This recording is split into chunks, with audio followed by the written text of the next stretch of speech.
ঘরের দুই জায়গায় সন্তানকে কখনো একা রাখবেন না। যদি একা রাখেন তাহলে কঠিন বিপদে পড়তে পারেন। অবশ্যই আমাদেরকে এই বিষয়গুলো স্মরণ রাখতে হবে। মনে রাখবেন, ছোট বাচ্চাদেরকে জিন জাতিরা বেশি অ্যাট্রাকশন করে থাকে। ঘরের ভিতরে আমরা বাচ্চাদেরকে লালন পালন করি, কিন্তু কিছু জায়গায় রাখলে বাচ্চাদের বড় ধরনের সমস্যা হতে পারে। দেখবেন অনেক সময় বাচ্চা কান্নাকাটি করছে, আপনি চিকিৎসা করাচ্ছেন, বাচ্চাকে বারবার ওষুধ খাওয়াচ্ছেন, তারপর বাচ্চার কান্না থামছে না। বিভিন্ন সময় কিন্তু আপনার রোগের কারণে বাচ্চারা কান্না করে না, এই শয়তান বাচ্চাদেরকে ডিস্টার্ব করে থাকে। ছোট্ট বাচ্চাদের উপরে শয়তান এমনভাবে অ্যাট্রাকশন দিয়ে থাকে যে বাচ্চারা কষ্ট পায়, যার কারণে বাচ্চারা কান্না করতে থাকে।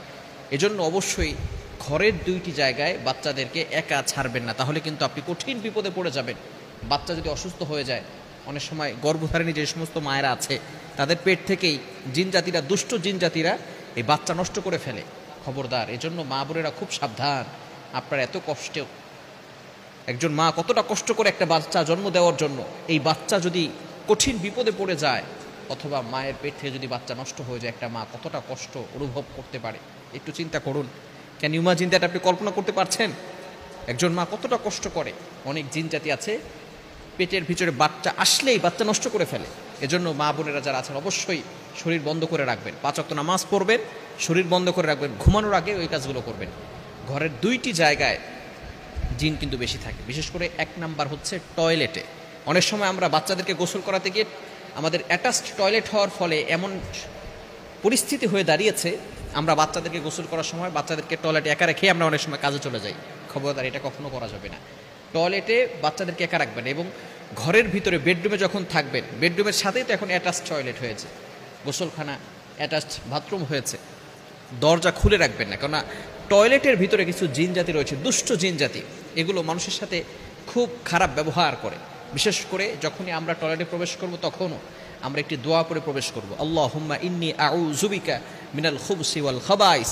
এই দোয়াটি পড়লে খবিস যে জিন জাতি আছে আপনাকে কোনো ডিস্টার্ব করতে পারবে না। মনে রাখবেন, যখন কোনো বান্দা টয়লেটে প্রবেশ করে তখন শয়তান তার এই উলঙ্গ ছবি দেখে, তার উলঙ্গ যে দেহ আছে সেগুলো দেখে শয়তানরা হাসাহাসি করে, এবং কারো প্রতি শয়তানরা মায়ায় পড়ে তার উপর অ্যাট্রাকশন করে থাকে, তাকে আসর করে থাকে। এটা বাস্তব, এটা হওয়া স্বাভাবিক ব্যাপার। কেননা জিন জাতি বলতে একটা জিনিস আছে, এটা চিকিৎসা বিজ্ঞান যদিও মানে না, আধুনিক সায়েন্স এটাকে মানতে চায় না, কিন্তু কোরআনে আল্লাহ তাআলা জিনদের ব্যাপারে আয়াত নাজিল করে দিয়েছেন, জিনদের ব্যাপারে আল্লাহ তাআলা একটি সূরা নাজিল করে দিয়েছেন।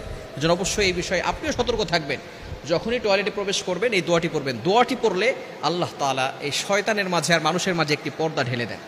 এজন্য অবশ্যই আমরা এই বিষয়টি খেয়াল রাখবো।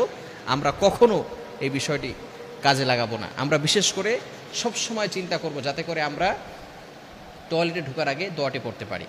এবং দ্বিতীয় আরেকটি জায়গা যেখানে বাচ্চারা কঠিন বিপদে পড়ে যায়, অনেক সময় আমরা বারান্দায় বাচ্চাদেরকে রেখে দিই। দূরে গাছে অনেক সময় জিন জাতিরা থাকে, জিন জাতিরা বাচ্চাদের উপরে অ্যাট্রাকশন দিয়ে থাকে, বাচ্চাদের উপরে হামলা করে থাকে, দূর থেকে অ্যাট্রাকশন দেয় যাতে করে বাচ্চা কঠিন বিপদে পড়ে যায়। এজন্য বারান্দায় কখনো বাচ্চাদেরকে একা রাখবো না, এবং সব সময় বাচ্চাদের শরীর বন্ধ করে রাখবো। আপনি আয়াতুল কুরসি শিখবেন, যদি না পারেন দেখে দেখে পড়বেন। এখন ইন্টারনেটে ইউটিউবে সার্চ করলে সব কিছু পাওয়া যায়, আপনি বাংলা উচ্চারণ সহকারে পাবেন। আয়াতুল কুরসি আর 4 কুল, সূরা কাফিরুন, সূরা ইখলাস, সূরা ফালাক, সূরা নাস, এই 4টি সূরা আপনি পড়ে আপনার বাচ্চাকে ফু দিয়ে দিবেন। ইনশাআল্লাহ ওই বাচ্চাকে কোনো জিন আর কোনো ক্ষতি করতে পারবে না। এজন্য 5 ওয়াক্ত নামাজের পরে ফু দিবেন, ঘুমানোর আগেও ফু দিবেন ইনশাআল্লাহ, তাহলে বাচ্চাকে কোনো সমস্যা করতে পারবে না।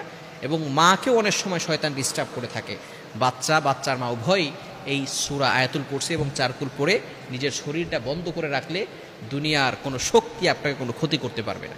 এই দুইটি জায়গা থেকে আমরা আমাদের বাচ্চাদেরকে সরিয়ে রাখবো। আল্লাহ তাআলা আমাদের সকলকে বোঝার তৌফিক দান।